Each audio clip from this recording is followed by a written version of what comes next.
You know what I mean? It's where like your emotions come from, basically. It's like that when people get gut feelings, you know what I mean? And they the butterflies and all this stuff that you feel in your stomach.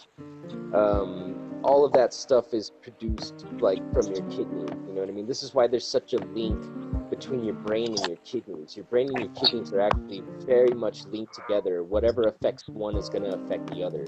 This is why Yahweh really gave us the food laws. It wasn't just because he was hating on pigs to hate on pigs, or hating on whatever or whatever. You know what I mean? It was all for a purpose, because certain foods do damage to our kidneys, and if it does damage to your kidneys, it's going to do damage to your brain. So this is a lot of the reasons why people are still fucked up in their minds, is because they're not consuming the right things. You know what I mean? Which doesn't help, considering like all the food and everything is fake nowadays, anyways.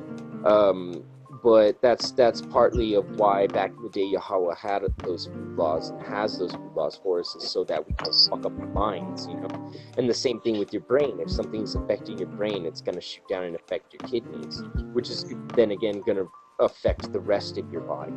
You know what I mean? Because your kidneys are your filters. Same thing with like your brain. You know what I mean? The filtering part of your brain. This is why people have problem with discernment now. You know what I mean?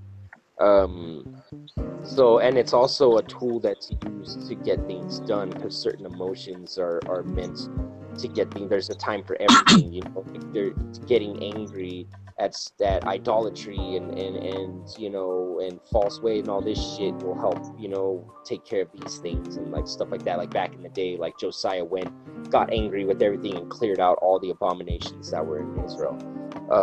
Like stuff like that, you know what I mean? That's like a good instance, like how in the Psalms David tells us about perfect hatred, you know, stuff like that. So, and then there's also love, there's fear, you know. So there's certain things where certain times that will help, you know. So it's just telling you, you know, that the kidneys are an important part of your body, and they're in the temple, you know what I mean, itself described. So this is how the temple knowledge works, right? It's giving you different layers, like, hey, this is what we did physically in the temple, but this represents what's going on in your body, and this represents what's going on in your soul. So it's like a threefold process, right? So now that we understand that, we go to the table of showbread, right? And the table of showbread, it's shalakan lakam, right? Table is shalakan, showbread is lakam.